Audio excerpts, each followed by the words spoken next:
Like they say in those meetings, we welcome our new visitors. We're on a normal routine with the Sunday start. So Wednesday today, we got our first practice in. Any questions? How important is the process right now of just maintaining it, staying with it? Well, I think look, I think we always talk about that the maniacal attention to detail, and in the preparation, in the install, the walkthrough, like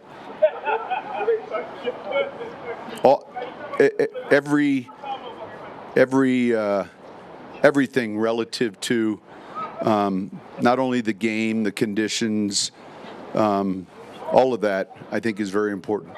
You talk about the importance of sacks and how Bo is a tough sack, but how you don't see sack differential on broadcasts a lot, but how important is that stat in your mind and why? Well, the reason I think it's important when you do these studies of offenses vary, right? 32 offenses, some are at the top of the league, some are at the bottom of the league. And so you can analytically assign points per drive. Let's say you get 11 or 12 drives a game, give or take. And then you can analytically say, hey, what do my points per drive look like after a sack? And obviously those numbers drop. You know, it's let's say it's a 8-yard penalty, loss of down. And so, yeah, it goes against trying to stay on schedule. It goes against getting to the third down numbers that are manageable. And then there's this emotional and psychological toll with a sack that you have to overcome. So, but number one, what it does to put you off schedule. A rookie quarterback starting his first NFL game, is it his first playoff game? A big step, and then what makes you think you're I think, listen, he's played in bigger games. I mean, he's played in a lot of big games, and honestly, last week for him, for many guys, it was like a playoff game. So he's seasoned and he's been in big moments, and you know what? He's going to play in bigger games. Sean, I feel like when we ask you about players or coaches that have been other places, you said unless it's a quarterback, they can't help much. There's a lot of connections. But with Davis especially, who spent 3 years with Josh every day, can you pick? So you have Davis, yeah, and then Joe Brady, who was with me. Aaron Cromer, the line coach, was with me. You have Ronald Curry, the quarterback coach. We were all together. So there's some weeks where there's a lot of ties, and then some weeks where but it's all there on film. You know, all the stuff you're looking for is on film, and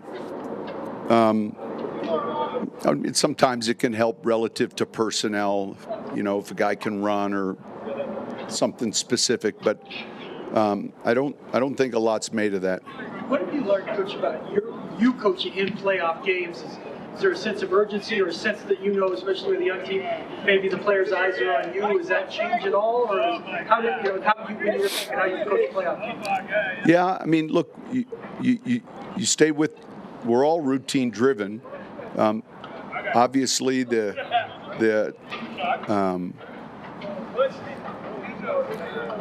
it's not like we pay more attention to the details this week than we did in week 5.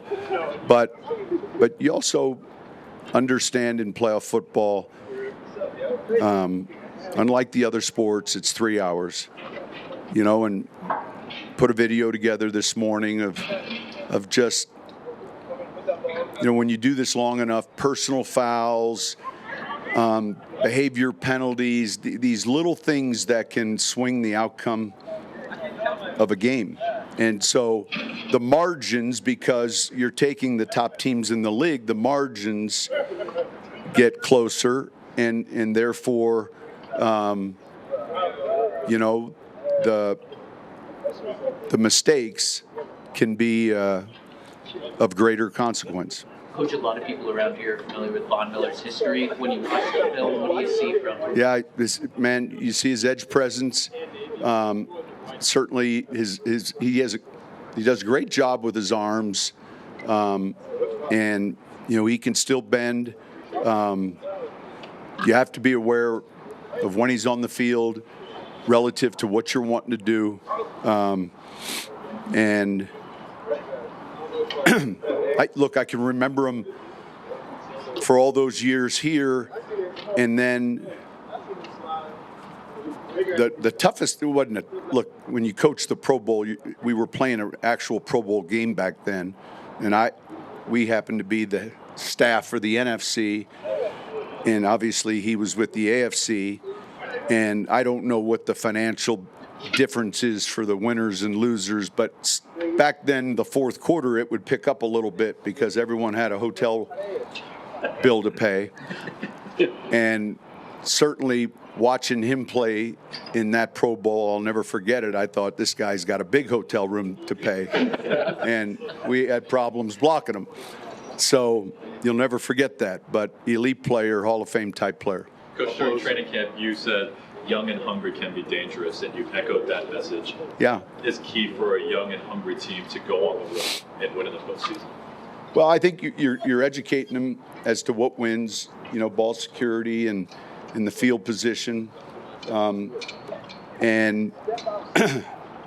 yeah, there's a confidence level that has to be built, though. It can't be just manifested on its own, and that's taken place throughout the course of the season. So, you know, we're going to have to play. Obviously, we're playing a real good football team, and we're going to have to play a real complete game. When you this time of year, when you know people are hiring around the league and all that, you talk a lot about selling to players, selling lots of players. Do you sell to a talented young coaching staff too about why this is a good place for them to carry on? You know, beyond this year, you're going to have guys that are going to get looks obviously from other teams. Yeah. So, look, it's always a good thing. I've said this before. Winning does so much for everyone. You know, coaches go on. Like, I love seeing Dan Campbell have success, or coaches that have been with me. You know, I told that story, you know, when Mr. Benson was worried all our coaches were getting interviewed, and I said, just be more worried if no one's interested in interviewing any of them. I really want the best for all of them, and that's a good thing, you know. And so whether you're talking about Vance, or I feel like I have a number of coaches on this staff that someday, you know, when I'm just sitting on a golf course, I'll be able to look at a picture and see these guys in those positions, and that starts with, you know, the very beginning process of hiring the right people. I mean, Joe Brady, who's doing a great job. Joe came to us, drove a car from Chicago down to New Orleans to be a quality control coach, and worked his tail off. And man, a year and a half, 2 years later, he's at LSU that first year, and they're winning a national championship, and his name is, I mean, rapid.